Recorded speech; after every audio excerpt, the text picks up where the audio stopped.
There is one boundary, just one, that changes everything with someone who runs from love, and it's not a game, it's not manipulation, it's not strategy. It is power, real power. The boundary is this: I will not chase you when you pull away. That's it. Because the moment you chase, you confirm their deepest fear that intimacy means pressure, that love means obligation, that closeness means losing themselves. And when you confirm that fear, they run. Not because they don't feel, but because they feel too much and don't know how to handle it. You see, people who avoid love aren't heartless. They are overwhelmed. They learned somewhere along the way that closeness equals pain. So when emotions rise, their nervous system says danger, and they retreat. Now, here's where most people make the mistake. When the avoidant retreats, they panic. They text more. They call more. They explain more. They try harder. And every extra effort feels like pressure to the avoidant. But when you hold this one boundary, when you say to yourself, I respect your space and I respect myself too much to beg for connection, something extraordinary happens. You flip the dynamic, because detachment is not rejection. Detachment is confidence. It says, I am whole whether you choose me or not. And that energy is magnetic. When you stop chasing, you create space. And in that space, two things grow: curiosity and awareness. Curiosity because they wonder, why aren't they reacting? Awareness because they begin to feel your absence.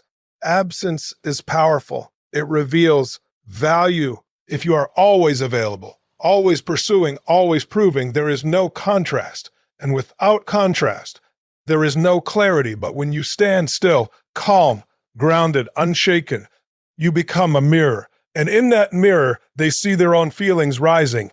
Love cannot grow where there is pressure, but it thrives where there is freedom. The divine principle here is simple. What you cling to escapes you. What you allow has space to return. This boundary is not about punishing them with silence. It is about honoring yourself with peace. It is about responding instead of reacting. When they withdraw, you don't collapse. You don't chase. You continue living your mission. You continue building your body, your mind, your purpose. You continue shining. And here's the paradox. When you need nothing, you attract everything. Avoidants fall in love when they feel safe, and safety to them is not intensity. It is steadiness. It is knowing you will not emotionally explode when they take space. It is trusting that your happiness does not depend on their constant reassurance. You become the calm in their storm, and slowly something shifts. They begin reaching out, not because you forced them, but because your absence made them feel the connection. They start initiating, they start investing, they start leaning in. Why? Because you demonstrated strength. Strength says, I desire you, but I do not depend on you. Strength says, I welcome closeness, but I will not abandon myself to keep it. Strength says, I choose love freely, and I allow you to choose it too. This one boundary transforms you from pursuer to prize, and understand this deeply. You are not playing hard to get. You are being hard to lose. When you choose yourself first, you communicate value without words. When you choose yourself first, you communicate value without words. When you protect your emotional energy, you model what healthy love looks like. And when they see that you are not trying to control them, their nervous system relaxes. Love requires freedom, and freedom requires boundaries. If someone pulls away and you collapse, that is attachment driven by fear. But if someone pulls away and you remain centered, that is love driven by faith. Faith that what is meant for you will move toward you. This is where transformation happens. Not in changing them, but in mastering yourself. Because the truth is, the moment you stop chasing someone who withdraws, you break the cycle. You elevate the standard. You send a message to the universe, I am worthy of mutual effort. And the right person, avoidant or not, will rise to meet that standard. So hold the boundary. Let them come to you. Let them feel your absence. Let them choose you. And while they decide, you continue becoming the most powerful, purposeful, emotionally grounded version of yourself. That is irresistible. That is divine alignment. That is how love, real love, begins Emotional self-respect is the foundation of the one boundary that changes everything with someone who withdraws from intimacy. It begins with a decision. My worth is not up for negotiation. That decision sounds simple, but living it requires strength, awareness, and discipline. When someone pulls away, your nervous system may scream, do something, fix it, don't lose this. Emotional self-respect is the power to pause in that moment and choose dignity over desperation. When you over-pursue someone who is distancing, you unconsciously communicate that their attention determines your value. You send the message that connection must be secured at all costs, even if the cost is your peace. Emotional self-respect interrupts that pattern. It says, I desire connection, but not at the expense of myself. That shift alone changes the dynamic entirely. People who avoid closeness are highly sensitive to pressure. Even subtle pursuit can feel overwhelming to them. If you chase, explain, convince, or repeatedly seek reassurance, they don't experience it as love, they experience it as obligation. Emotional self-respect understands this. It recognizes that love cannot be forced into someone's nervous system. Safety cannot be argued into existence, it must be felt. And sometimes, the greatest way to create safety is to stop pushing. But emotional self-respect is not silent resentment. It is not playing games. It is not withdrawing to manipulate. It is calm, grounded non-pursuit. It is the ability to say internally, if you need space, I will honor that, and I will honor myself in the process. That energy is powerful because it comes from wholeness, not fear. When you lack emotional self-respect, you overfunction, you carry the emotional weight of the relationship. You initiate every conversation. You resolve every conflict. You chase every moment of distance. Over time, this creates imbalance. One person becomes the stabilizer, the pursuer, the emotional anchor. The other drifts. Emotional self-respect restores balance by allowing the other person to step forward or not. It also forces you to confront your own attachment patterns. Why does their distance trigger panic? Why does silence feel like rejection? Emotional self-respect requires you to self-soothe rather than outsource regulation. Instead of texting to relieve anxiety, you breathe. Instead of demanding reassurance, you ground yourself. Instead of chasing clarity, you sit in uncertainty with strength. This is inner mastery. And here's what's extraordinary. When you stop over pursuing, you don't just protect your dignity, you increase your value. Scarcity creates awareness. If you are always available, always initiating, always proving, your presence becomes predictable. But when you are secure enough to step back, your energy becomes felt. They notice the shift, they feel the space, and in that space, reflection happens. Emotional self-respect also communicates high standards. It says, I am available for mutual effort. It does not beg someone to show up. It observes, it evaluates, it chooses wisely. This shifts you from reactive to selective. You are no longer trying to win someone over. You are assessing whether they are capable of meeting you at your level. Most importantly, emotional self-respect aligns you with truth.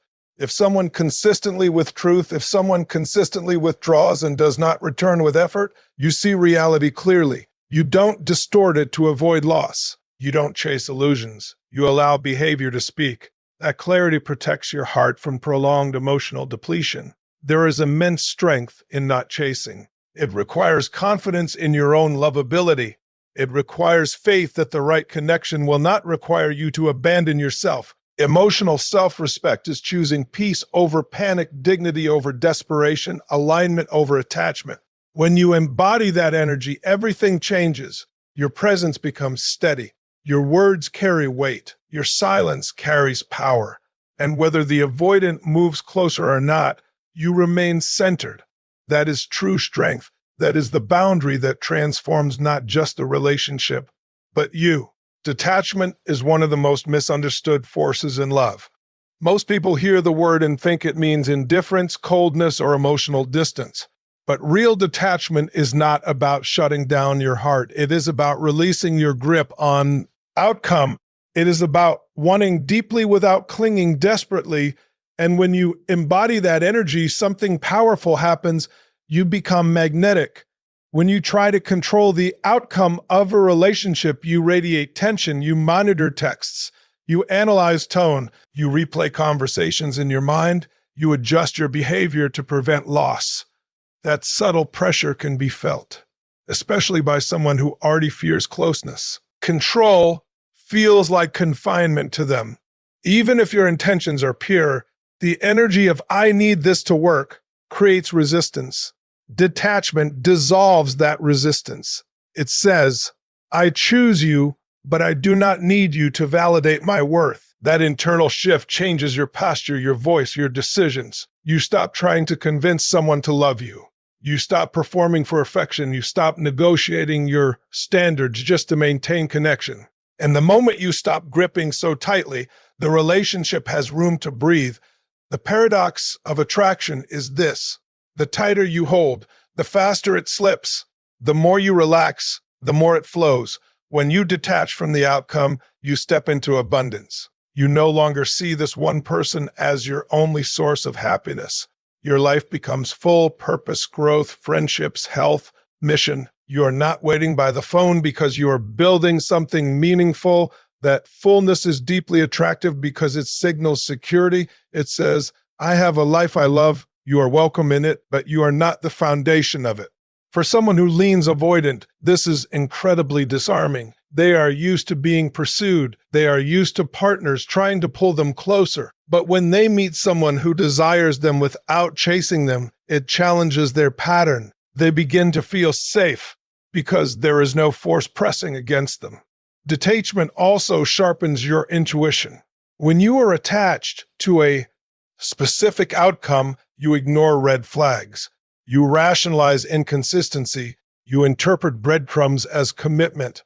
But when you release the need for a certain result, you see clearly. You respond to behavior instead of potential. That clarity increases your confidence, and confidence increases attraction. There is a spiritual principle at work here. Attachment is rooted in fear, while detachment is rooted in trust. Fear says, "If I lose this, I lose everything." Trust says, "What is meant for me will not require me to abandon myself." When you operate from trust, your energy softens. You are present, you are grounded, you are calm, even in uncertainty, and calm is magnetic. Think about it. Who feels more powerful? The person anxiously seeking reassurance or the person peacefully aligned with themselves? Power is attractive. Stability is attractive. Emotional independence is attractive. Not because it plays hard to get, but because it radiates wholeness. Detachment does not mean you stop caring. It means you care without collapsing. You feel deeply without losing your center. You express interest without demanding reciprocity. You allow the other person to choose freely, and freedom is the soil where real love grows. When someone senses that you are not trying to control them, they relax. When they see that your happiness does not hinge on their every move, they feel less pressure. And in that reduced pressure, desire has space to rise naturally. Magnetism is not about chasing what you want. It is about becoming so aligned, so secure, so grounded that what aligns with you is drawn in effortlessly. That is the power of detachment. Intensity feels powerful in the beginning. Grand gestures, long emotional conversations, constant reassurance, deep confessions at midnight. It all feels like passion. But intensity is not the same as stability. And for someone who struggles with closeness, intensity can feel overwhelming rather than romantic. What builds trust with an avoidant is not emotional fireworks. It is consistency. Consistency is calm. It is grounded. It does not spike high and crash low. It does not love bomb one week and disappear the next. It shows up the same way, over and over again. And for someone whose nervous system is wired to anticipate pressure or unpredictability, that steady rhythm feels safe. When you operate from intensity, you often move too fast. When you operate from intensity, you push for deeper talks, more time together, quicker commitment. Your emotions lead the pace. But someone who fears being engulfed will interpret that pace as danger. Their instinct will be to slow down by pulling away. The very passion you believe proves your love may trigger their retreat. Consistency, on the other hand, allows love to unfold naturally. It says, I am here. I am steady. I am not rushing you. It replaces emotional highs with emotional reliability, and reliability builds trust. Trust is not built in grand moments. It is built in small, repeated actions. Returning calls when you say you will, following through on plans, communicating clearly, respecting space without resentment, keeping your tone steady even during conflict. These behaviors may seem simple, but to someone who guards their independence, they are powerful signals of safety. Avoidants are highly sensitive to emotional volatility. If they sense that your mood depends on their availability, they feel responsible for regulating you. That responsibility feels heavy. It feels like loss of freedom. But when you remain emotionally regulated, when you don't punish them for needing space, when you don't explode when they hesitate, you show them that connection with you is not a trap. It is stable ground. Consistency also demonstrates strength. Anyone can be intense for a short period. Intensity burns, bright, but often burns out. Consistency requires discipline. It requires self-control. It requires emotional maturity. It means you do not overgive in moments of closeness and withdraw in moments of fear. You remain anchored in your values regardless of circumstances. And here is what happens over time. Their nervous system begins to relax around you. They start to predict your reactions. They realize you are not going to overwhelm them with demands or disappear to provoke a reaction. That predictability reduces anxiety. When anxiety decreases, openness increases. Consistency is also deeply attractive because it communicates abundance. You are not reacting impulsively to every shift in the connection. You are not trying to secure love through intensity. You are living your life, pursuing your goals, maintaining your standards, and engaging with them in a steady, measured way. That balance signals that you are secure within yourself. For someone who fears losing themselves in a relationship, your steadiness becomes an anchor rather than a wave. Waves crash and consume. Anchors stabilize and protect. When they associate you with emotional safety instead of emotional chaos, their defenses soften. It may not feel as dramatic as intensity. It may not produce constant adrenaline. But consistency builds something far more powerful than excitement. It builds trust. And trust is the gateway to love. Over time, they begin to lean in, not because they were pushed, not because they were overwhelmed, but because your steady presence proved that closeness does not have to cost them their freedom. Space is not emptiness. Space is a powerful signal that communicates value, respect, and self-possession. Too often, people mistake closeness for connection, thinking that constant presence, continual messaging, or relentless pursuit will make someone fall in love. But for someone who struggles with closeness, particularly an avoidant, this pressure creates tension rather than intimacy. Allowing space is one of the most transformative practices in any relationship because it activates awareness in the other person and reinforces your own emotional sovereignty. When someone who is avoidant senses that you are always available, always accessible, always responding instantly, the connection loses its tension and its spark. They never need to reflect, never need to pause, and rarely notice your value because it is constantly in front of them. Space, however, creates contrast. Contrast makes the heart notice. Contrast makes absence meaningful. When you step back without withdrawing your care, without playing games, without resentment, you create a fertile ground for desire. They feel your absence, and in that absence, they feel themselves. Giving space requires confidence and clarity. It is not avoidance, it is deliberate presence balanced by self-respect.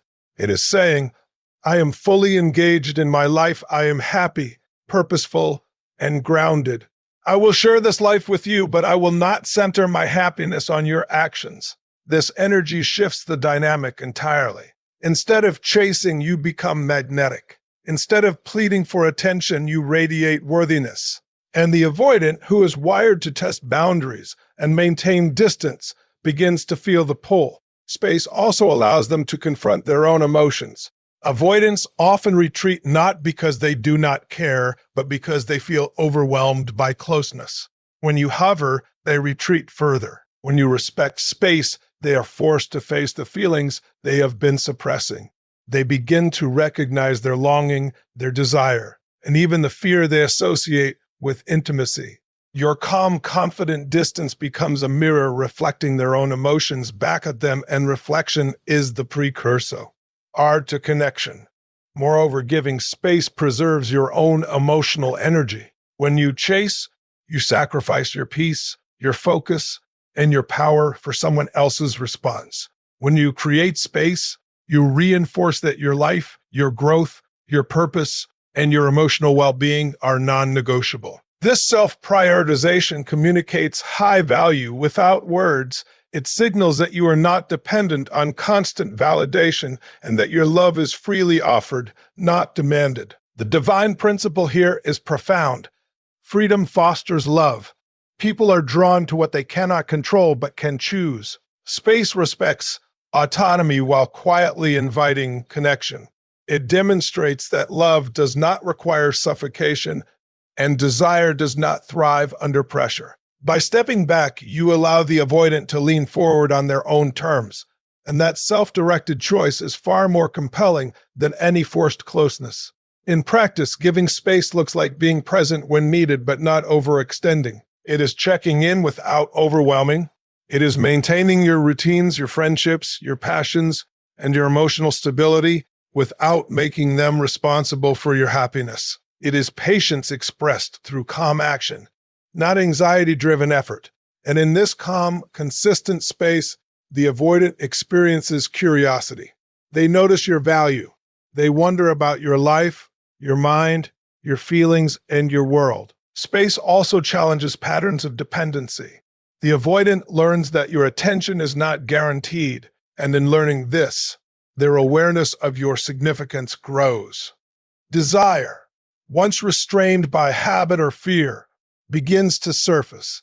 They are no longer confronted with constant pressure, and yet they are reminded of the connection they risk losing. This tension, carefully balanced, is irresistible. Ultimately, space is an act of empowerment for both parties. It gives the avoidant room to process, reflect, and feel while it affirms your independence, your standards, and your inner strength. The absence is not emptiness. It is a powerful presence that invites reflection, sparks desire, and strengthens attraction. When you respect boundaries and honor space, you transform the relationship dynamic, creating an environment where love can thrive naturally, deeply, and sustainably. Responding instead of reacting is one of the most powerful skills you can cultivate in any relationship, especially when dealing with someone who is avoidant. Reactivity is the instinct of the emotional mind. It is fast, impulsive, and often fueled by fear. When someone distances themselves, the first impulse is panic. Why aren't they answering? What did I do wrong? I need to fix this. Reactivity leads to chasing, over-explaining, and emotional escalation. But responding comes from presence, clarity, and self-mastery. It is the difference between losing control of your emotions and mastering them. And that difference changes the entire dynamic. When you respond instead of react, you acknowledge your feelings without letting them dictate your behavior. You might feel anxious, frustrated, or hurt, but you choose how to act. This choice communicates emotional maturity, which is magnetic to someone who fears closeness. Avoidants are wired to pull back when they sense instability or intensity because their nervous system interprets these signals as a threat. Reactivity feeds that threat. Thoughtful responses reduce it. Responding also allows you to create boundaries with dignity. Instead of sending a frantic message or demanding immediate reassurance, you pause, reflect, and decide what aligns with your values. You might choose to wait before communicating, to express your feelings calmly, or to focus on your life while giving them space. Each deliberate action conveys that you respect yourself, respect them, and understand the principles of healthy connection. Reactivity often comes from fear of loss, fear of rejection, or fear of being unloved. Responding shifts your motivation from fear to intention. When your intention is rooted in clarity and purpose, your energy changes. You no longer act to fix, manipulate, or control. Instead, you act to preserve balance, to protect your emotional well-being, and to encourage connection without suffocating it. This energy is disarming because it contrasts sharply with the intensity they expect. It feels safe and trustworthy, which draws them in rather than pushing them away. Responding requires self-awareness. It asks you to pause and ask, is this my truth, or am I reacting from old patterns? It invites reflection on, do I need to send this message because it aligns with my values or because I fear losing them? By examining your motivations before acting, you reclaim power over your emotions. You become the calm center in a situation that could otherwise spiral out of control. Consistency in responding also builds reliability. Avoidants are sensitive to unpredictability. If you react impulsively one day, withdraw the next, and over-communicate the next, their nervous system is on high alert. But when you respond thoughtfully, they begin to notice a pattern of stability. They start to feel safe because they can predict your reactions, trust your boundaries, and anticipate your emotional consistency. Safety, as we know, is the soil where desire grows. Responding instead of reacting also protects your self-respect. Every reaction driven by panic or desperation chips away at your dignity. Responding, however, allows you to communicate clearly, uphold your boundaries, and maintain your integrity. It shows that your happiness does not depend on constant validation and that you are capable of loving without losing yourself. Another powerful aspect of responding is that it teaches patience. Love is not always instant, and connection with an avoidant takes time. When you respond instead of reacting, you learn to tolerate uncertainty without anxiety. You accept that their distance does not diminish your value, and you allow their feelings to unfold in their own time. This patience signals strength, stability, and self-possession, qualities that are irresistible to someone who fears being engulfed. Finally, responding instead of reacting aligns with a higher principle. Action guided by consciousness always creates better outcomes than action guided by fear. When you respond, you act with awareness, emotional intelligence, and purpose. You maintain your center, protect your energy, and invite connection without forcing it. Over time, this approach transforms not just the relationship, but your own sense of empowerment, making you not only magnetic, but unshakable. In every moment of tension, in every instance of withdrawal, responding rather than reacting becomes the bridge between fear and connection, between distance and intimacy, between uncertainty and trust. It is a skill that cultivates respect, attraction, and emotional alignment, and it is one of the most powerful tools in creating lasting, magnetic relationships. Choosing yourself first is one of the most transformative practices you can cultivate in any relationship, and it is especially crucial when dealing with someone who has an avoidant attachment style. Choosing yourself does not mean selfishness, indifference, or lack of love. It means prioritizing your well-being, values, and growth above the need for immediate validation from another person. It is the conscious decision to be whole and fulfilled on your own terms. And from that foundation, everything else in love becomes possible. When you place yourself first, you signal that your life is not dependent on someone else's approval or presence. Avoidants are deeply sensitive to pressure and dependence. If they sense that your happiness hinges entirely on their actions or attention, they are likely to retreat even further. By choosing yourself first, you create an energetic posture of independence that paradoxically draws them in. They are not being chased, begged, or manipulated. They are witnessing a person who is complete, confident, and capable of thriving without needing them to fill a void. This autonomy is magnetic. Choosing yourself first begins with awareness. You recognize when your actions are motivated by fear rather than love. When you catch yourself over-pursuing, over-explaining, or compromising your values just to secure attention. It is a signal that you have temporarily neglected yourself. Choosing yourself means hitting pause, reflecting, and asking, what do I truly need? What aligns with my principles? How do I honor myself in this moment? These questions shift the focus from external validation to internal alignment. Self-prioritization also involves setting clear boundaries. When you know your worth, you naturally define what is acceptable and what is not. You no longer tolerate disrespect, inconsistency, or neglect. Instead of adjusting your life to chase someone's affection, you maintain your routines, your goals, and your passions. This consistency communicates strength. Avoidants, who are often wary of emotional engulfment, notice this strength and feel safe approaching a person who is grounded rather than dependent. Choosing yourself first is not just about protecting yourself, it also transforms your energy. When you are self-reliant and fulfilled, your interactions are free from desperation. You engage with others from a place of abundance, not scarcity. Your love, attention, and presence become gifts rather than demands. This shift in energy is critical because avoidants respond more favorably to individuals who are emotionally balanced, secure, and steady. Another key aspect of choosing yourself first is embracing your purpose and passions. When your life is rich and meaningful on your own, it communicates that you are more than a relationship.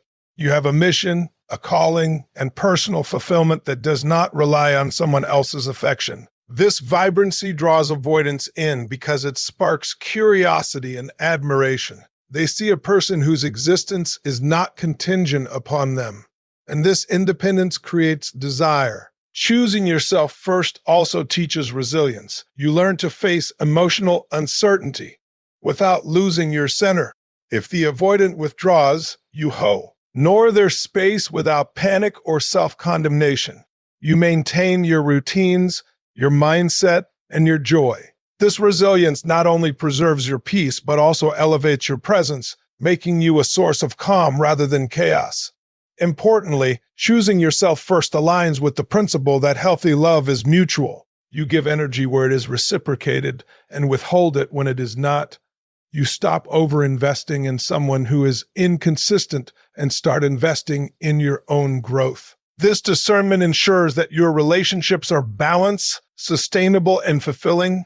Ultimately, when you choose yourself first, you create a magnetic field of security, confidence, and self-worth. Avoidants feel this energy. They are drawn to someone who does not chase, but instead radiates calm, stability, and emotional independence. In choosing yourself, you are not only protecting your heart, you are also setting the stage for authentic connection, where love arises naturally, freely, and powerfully. This practice transforms your approach to relationships, your energy, and your life, making you irresistible, not through manipulation, but through unwavering self-alignment. Thank you for spending your time here and allowing these insights to guide your journey. Wishing you clarity, confidence, and love as you move forward. Goodbye and take care.